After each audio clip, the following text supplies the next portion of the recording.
the President of the United States.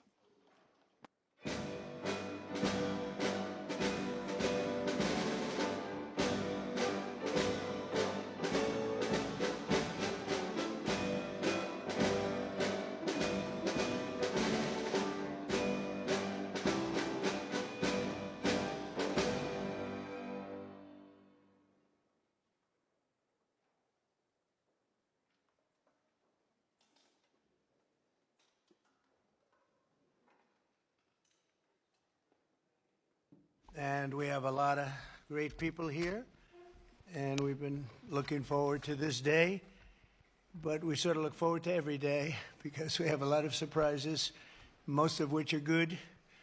Today you saw GDP was much higher than anticipated, and Scott, good job. Scott Bessent's been working, just got back from a little excursion and a meeting with China in Europe. And that went well. We've done very well with the EU deal. It's a very big deal, I guess. They say the biggest trade deal ever made by far, probably is. Just completed Japan and many other countries. And hundreds of billions of dollars is flowing into our country. We've never seen anything even close. And that's not me saying it, that's everybody saying it. And it's going to be something really, really very special. Maybe even more importantly, factories for AI and for cars and for lots of other things are being built in this country or planned to be built very shortly. They'll be starting. And where they need great amounts of energy, like for AI, they're going to be, I've given them approval. And Lee Zeldin has given them very fast approval to build their own electric powering plants, and they'll build them with the factory, so we don't have to worry about an ancient grid and all of the other problems, the obstacles people thought we were going to have that would make it impossible. And we're leading AI by a lot, and I think people are very impressed with our country. As they said, the King of Saudi Arabia and various leaders, and just about every leader I can even imagine. We were in the Middle East and Qatar, UAE, Saudi Arabia, they said, 1 year ago, your country was dead, and today you have the hottest country anywhere in the world, and that's true. So I congratulate everybody in the room that's helped, but we're doing a good job together. I'd like to begin by saying a few words about the unbelievable kind of numbers that we've been putting up. And as I said, the number of 3%, the pace, in the second quarter, we smashed all expectations. They thought it would be maybe a little bit less than 2, and it was 3, a little bit more than 3. Consumer spending is up. Business investment is way up. Domestic manufacturing is way up. Real disposable family income is up, and personal savings are up. Other than that, we're not doing so great. We have the hottest country, and I'll tell you, it's a great. We're having a lot of fun with it. At the same time, we dramatically slashed government spending for the second quarter in a row, down nearly 4%, which people were surprised at. We do a lot of cutting also.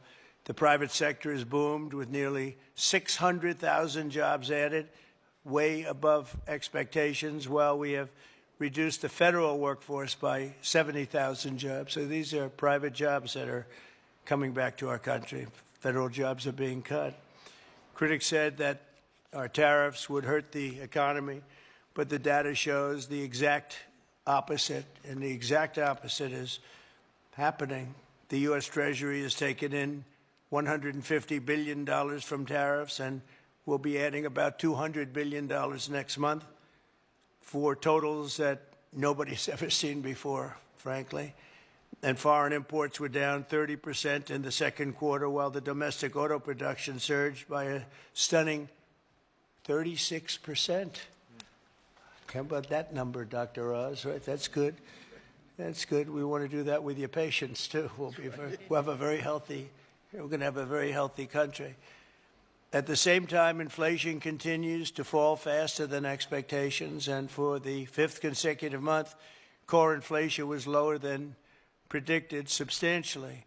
This is truly the dawn of the golden age of America. That's what we're in. We want to keep it that way. This afternoon, we're gathered to announce another historic victory for the American people, very important one. Today, the dream of easily transportable electronic medical records finally becomes a reality.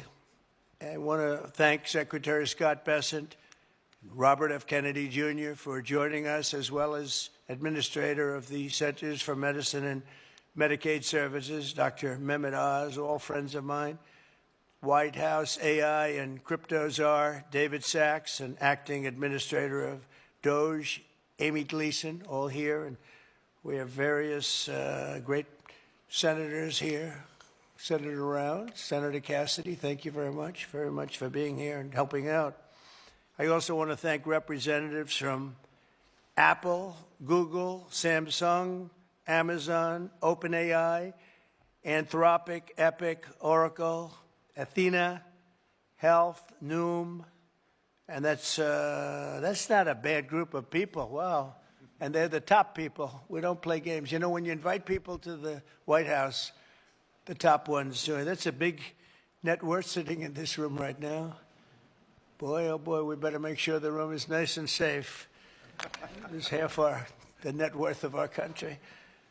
I'm also grateful to be joined by numerous congressmen. I'm not going to name you if you don't mind. I'll probably never get their vote again, but it's too many. Thank you very much for being here. The Congress has been great. Senators have been great, and the congressmen and women have been great. We just passed the most important, I think, look, I can't say most important, but certainly one of the most, but the most consequential and the largest bill in the history of Congress. And I call it the great, big, beautiful bill. We call it different names, but it all means the same thing.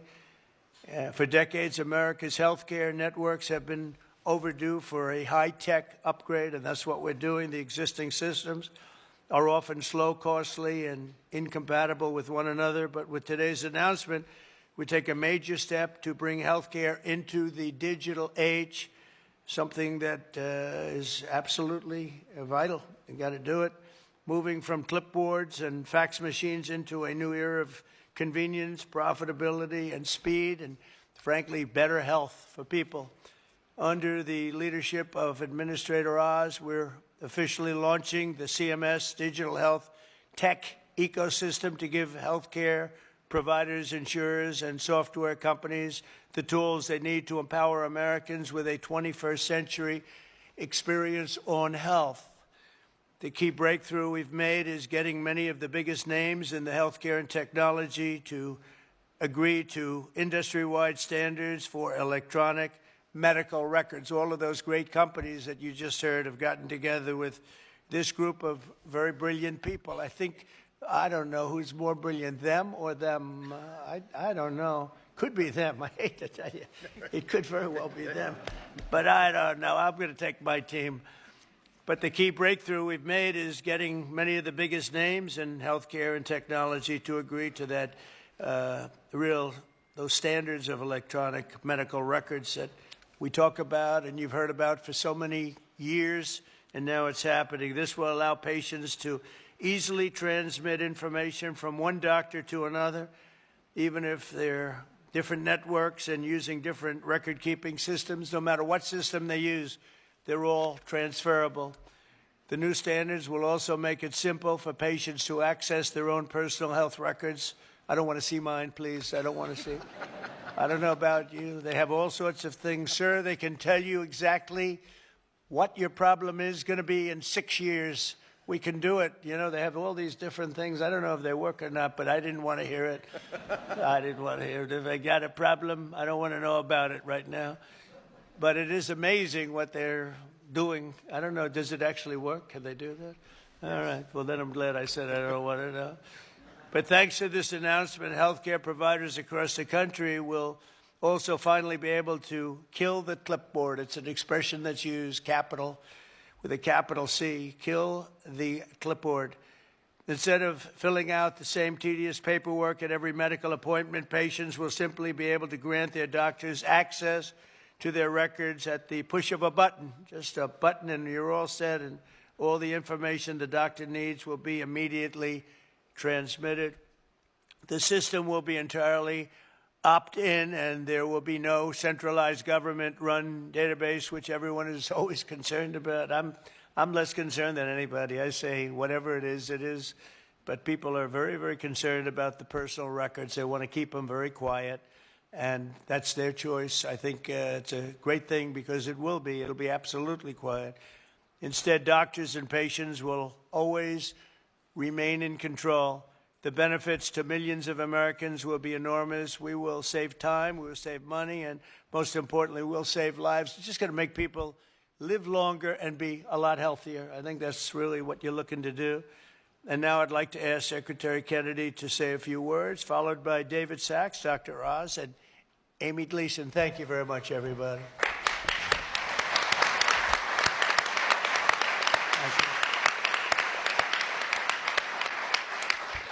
Thank you very much, Mr. President. And I just want to begin by making a comment that is irrelevant to what we're gathered here today to talk about. But I've been coming to this building for 65 years, and I have to say that it's never looked better.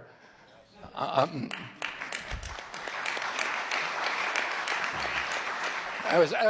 spent some time in the Oval Office, which really it's been transformed. And I was looking at a picture of the Oval Office the other day when I was there, when I was a kid with my uncle. And, you know, it was extraordinary. It's always extraordinary to go into that sacred space. But I have to say that it looked kind of drab in the pictures. And they're black and white pictures, but it looked drab. And it looks the opposite of drab today. And I think, I know all these portraits, I hope you get a chance to look at them when you go out there, that they were handpicked by the president. And many of them hijacked from other agencies that were trying to keep them. But I mean, you know, my uncle, my aunt, Jackie, who were deeply committed to design, to beauty, and who understood that it's important to have our public buildings be beautiful because it inspires us, it elevates the human spirit. It's one of the, it is a template, and it's an example, an exemplar for democracy, the releasing through freedoms of the creativity of the human spirit. And this building, of all buildings, should look beautiful. And under your stewardship, it looks extraordinary today. So thank you, Mr. President, for that. About 3 weeks ago, I met with the Indonesian health minister. And Indonesia today is regarded as the highest flourishing nation on earth. Since 1990, it has increased the lifespan of its women by 8 years, of its men by 9 years. There's no country that has a record like that. And there are two major innovations that allowed them to achieve that extraordinary outcome. And one of those was to disincentivize people from eating processed foods. Oh, you are paid not to eat processed foods, and you are penalized for eating processed foods. The other innovation that really transformed Indonesia was allowing people control of their individual health records. He showed me the app that they use that everybody in Indonesia has. And it shows your height, your weight, your blood type, your BMI, your cardiac markers, your diabetes markers, your cholesterol, and any kind of individualized treatments that you've had. So if you go to a doctor in another town, he doesn't do what we have to do here, which is to sit there with a clipboard and a fax machine in order to get your health records. It's available, and it allows them to give better treatment. It also allows you to make better choices over your life. And there's other apps like Yucca in Indonesia that allow you to choose good foods when you go to the grocery store. So you can turn your app on your phone and you can get full information of those foods. Well, now if you have your medical records, you can get personalized advice. And that app will also give you advice about a better alternative. So we're going to be able to, we met, Dr. Oz and I met with the former Prime Minister Rudd of Australia just before, just after the election during the transition phase. And he, after his retirement as Prime Minister, he ran a commission to reorganize the Australian health system, and they revolutionized it, and they vastly improved health in Australia. And he said the single thing that he did that was most important to that transformation was the transparency that occurs when people control their own health records, because it gives people the choice over their own health decisions and over their own lives, and it gives them a sense of responsibility and allows them to measure the interventions if they change their diet, if they change their exercise. It can show you how many steps you took today. It can tell you if your glucose is spiking. And all of that information will now be available to American citizens. 60 years ago today, we passed Medicaid and Medicare in this country. And we have 60 CEOs in this room of these extraordinary companies, some of which the president just mentioned, that have all agreed voluntarily to start sharing information. President Trump, during his first term, passed the interoperability rule. And it was intended to do this. For 20 years, the federal government has been trying to do this. Everybody recognizes it's absolutely critical innovation for us advancing the health of American citizens, to give them responsibility and to give them control over their own healthcare choices. But unfortunately, you ran out of time the last time around. President Trump gave us instructions that he wanted this to happen within 6 months. We barely made it under the wire thanks to Dr. Oz's leadership. And within 6 months, every American's going to be doing it thanks to the cooperation of the corporate leaders in this room. You know, about 3 months ago, I met with the food executives, and I asked them to voluntarily come forward and get rid of food dyes, of the 9 synthetic petroleum dyes. And this is something, again, the government, Democrats and Republicans have been trying to do for 20 years. And the industry came forward, and now 40% of the food industry in this country has taken the pledge to remove food dyes from all of their foods. That happened because of your leadership, Mr. President. A month ago, we got, after a lot of work by Chris Klump and Dr. Oz and a lot of other people in our agency, we got all the insurance executives to come together in our country and in our offices and agree to get rid of pre-authorization for 80% of the DSM codes. This is a voluntary agreement. 80% of the industry has now agreed to do that. So this is happening because of good leadership. President Trump, you've asked us to think big, you've inspired us to dream big, and you've enabled us to accomplish things that no other president has been able to do. So I want to thank you for your leadership, for allowing this to happen, and with your leadership, we're going to make America healthy again. Now I want to introduce my friend, my colleague, the crypto czar, the acting administrator of Doge, David Sachs.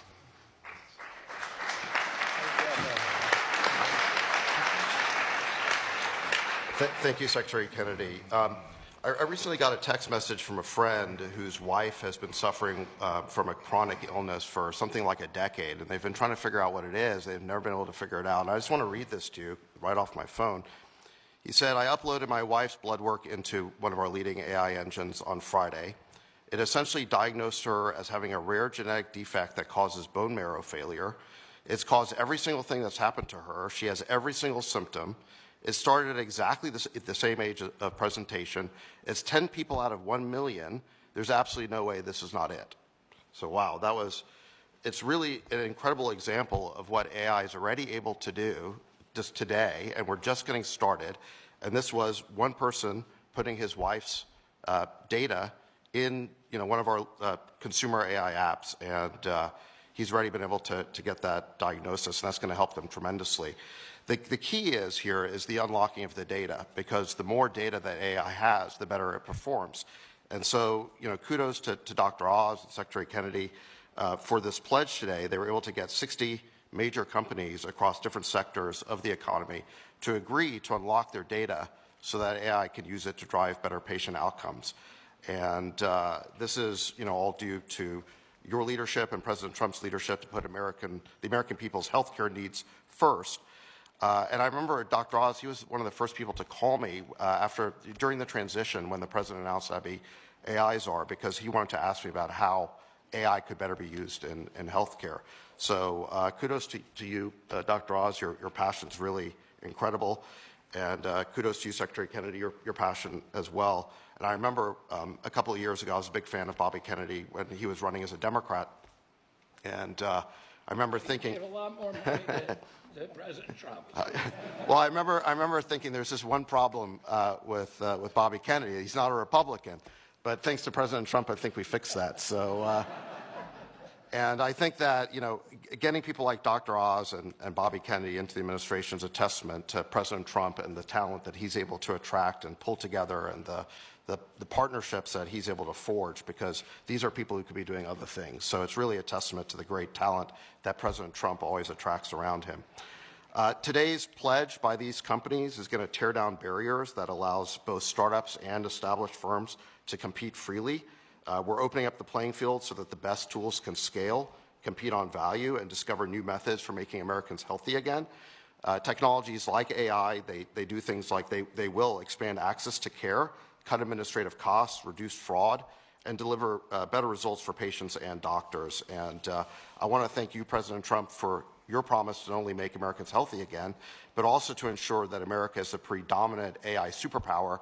Just last week, you announced a major AI action plan with hundreds of billions of dollars of new investment in AI infrastructure, and also getting red tape out of the way so that we can be the leading country in AI. And it's these life-saving applications that are going to be built on top of all of that infrastructure. So thank you for your leadership in making the United States the #1 country in AI.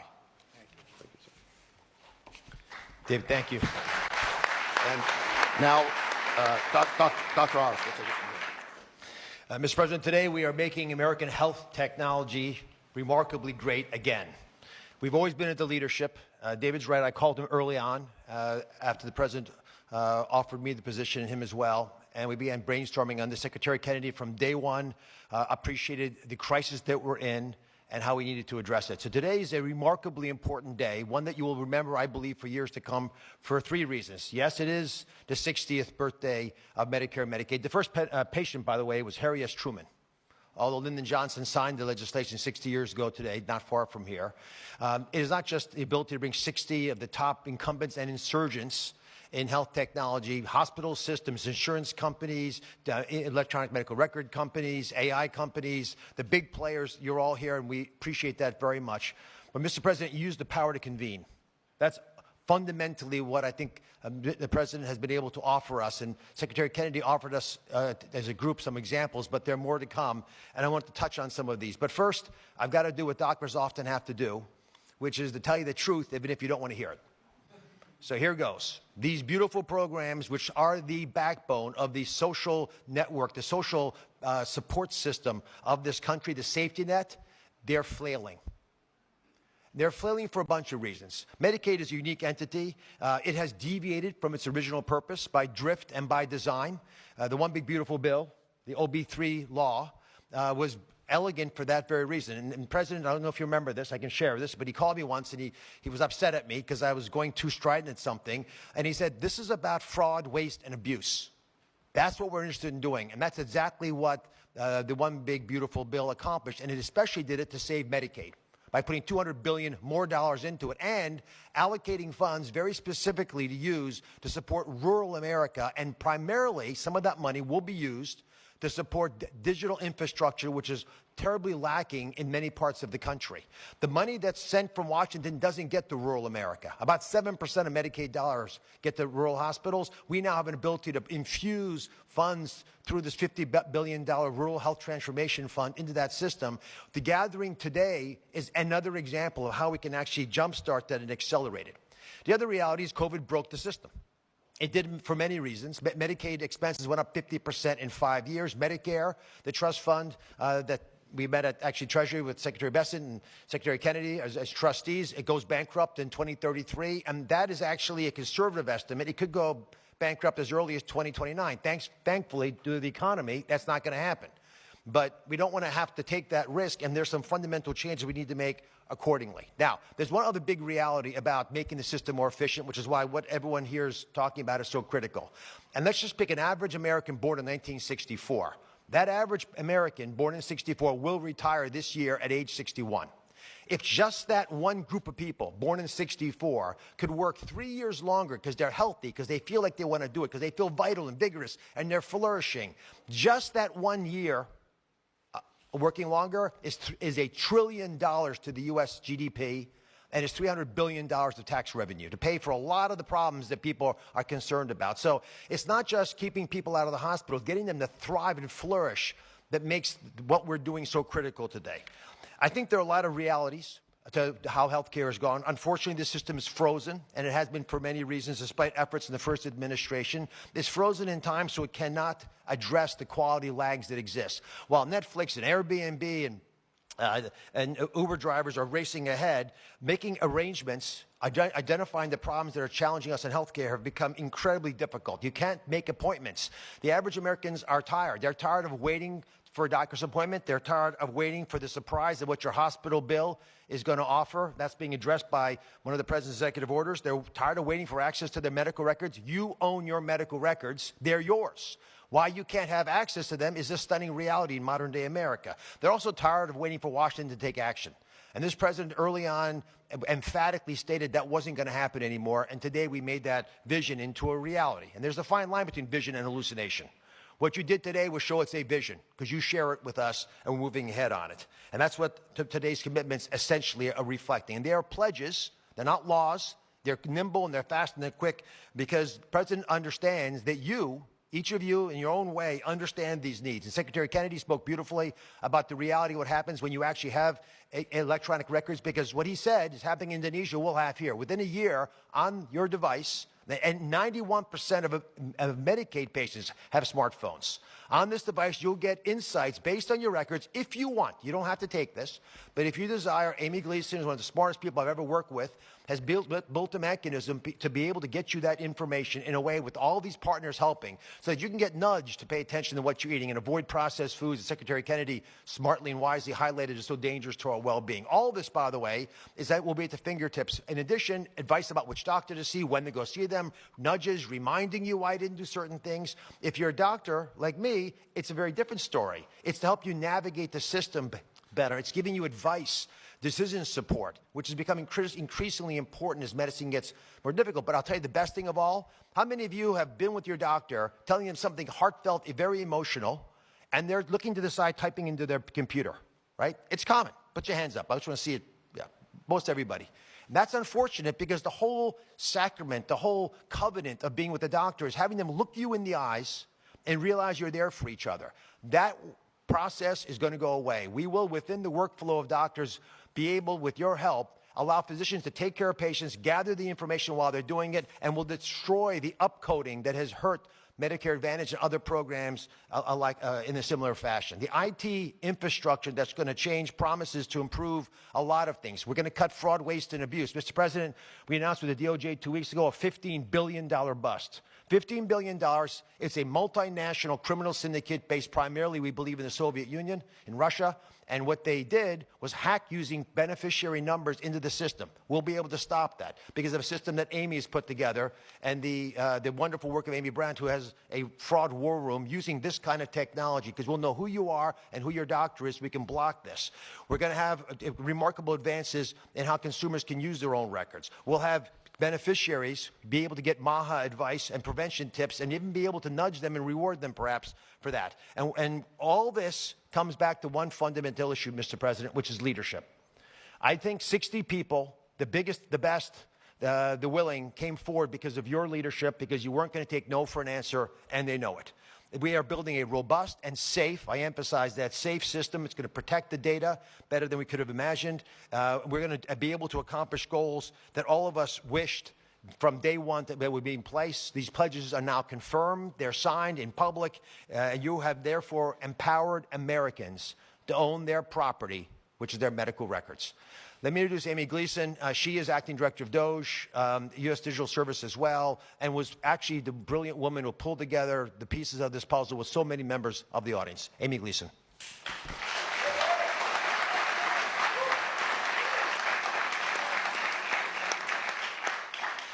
Good afternoon.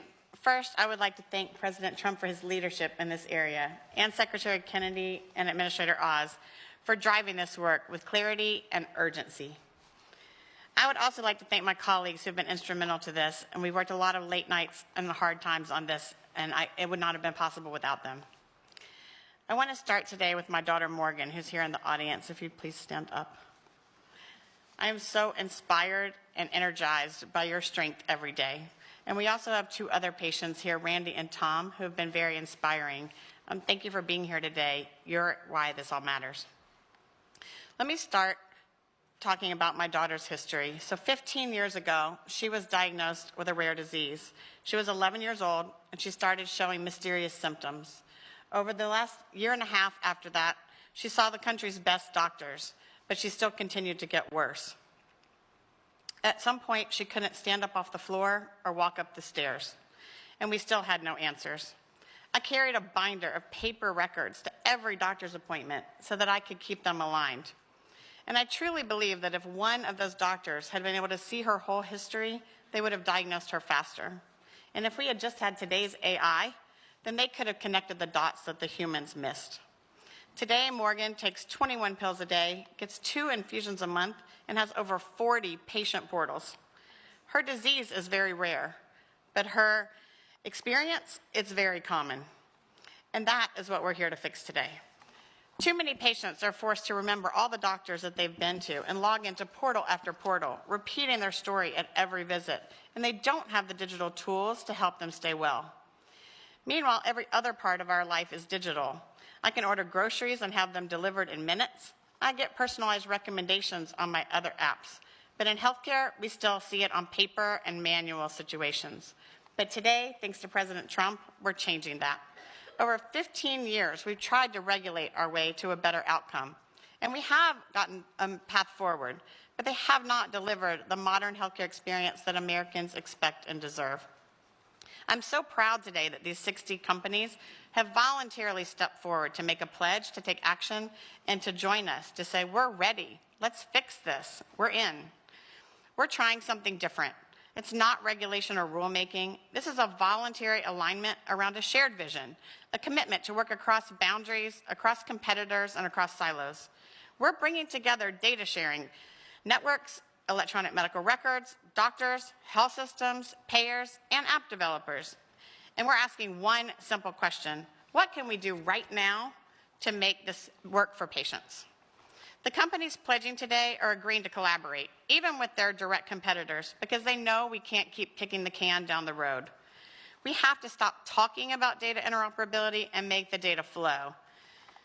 Here's something important. Not all patients will want these tools. Some will rely on their caregivers, and others will rely on their doctors, so they don't have to carry it themselves. But no matter how people engage, we must make sure it works for everyone. CMS is doing its part. We're clearing the path for innovation by building the long overdue National Provider Directory, a kind of digital map for healthcare that connects systems in real time and helps patients get more coordinated care. We're also modernizing Medicare.gov to feel more seamless and smart like other apps we use. But the government can't do this and shouldn't do it alone. These tools we need to make daily decisions must come from the private sector, and that's why this is so important. So let me tell you what this might look like after our collaborative effort.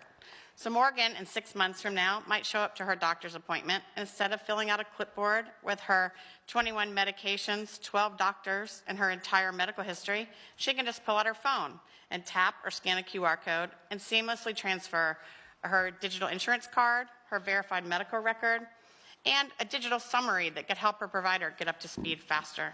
We call this kill the clipboard, as President Trump said.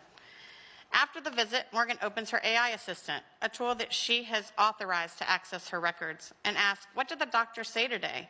What did these results mean? What should I watch for now? And the assistant responds using her actual health history, explains her care plan in plain language, helps her track her symptoms, and even schedules follow-up visits if she needs them. And lastly, she has a new favorite app that helps her manage her chronic conditions. Because for years, Morgan has said what other patients say, I only see a doctor a few days a year, but I live with this disease every day. Today, we're starting with apps that can support patients 24 hours a day from anywhere in the world. They don't replace doctors, they just fill in the gap between visits so that care is continuous and not episodic. So what makes this effort different? Today, we have all these apps that want to provide these services, but they can't get the data because it is so hard for patients to access their records. But today, we have 18 network companies who are here pledging to fix the infrastructure that makes this possible. They're doing this through modern data sharing networks that removes the burden on patients and providers and makes it available in real time using modern identity, just like when you check in at the airport. These honor patient privacy and transparency, and most importantly, it's a movement to work together to remove the friction that's holding us back. Because access to information shouldn't be a luxury, it should be a standard. So for all the Morgans out there, come join this movement with us at cms.gov. Let's kill the clipboard and axe the facts. Let's help make health tech great again. Or in this case, maybe it's for the first time. Thank you, President Trump.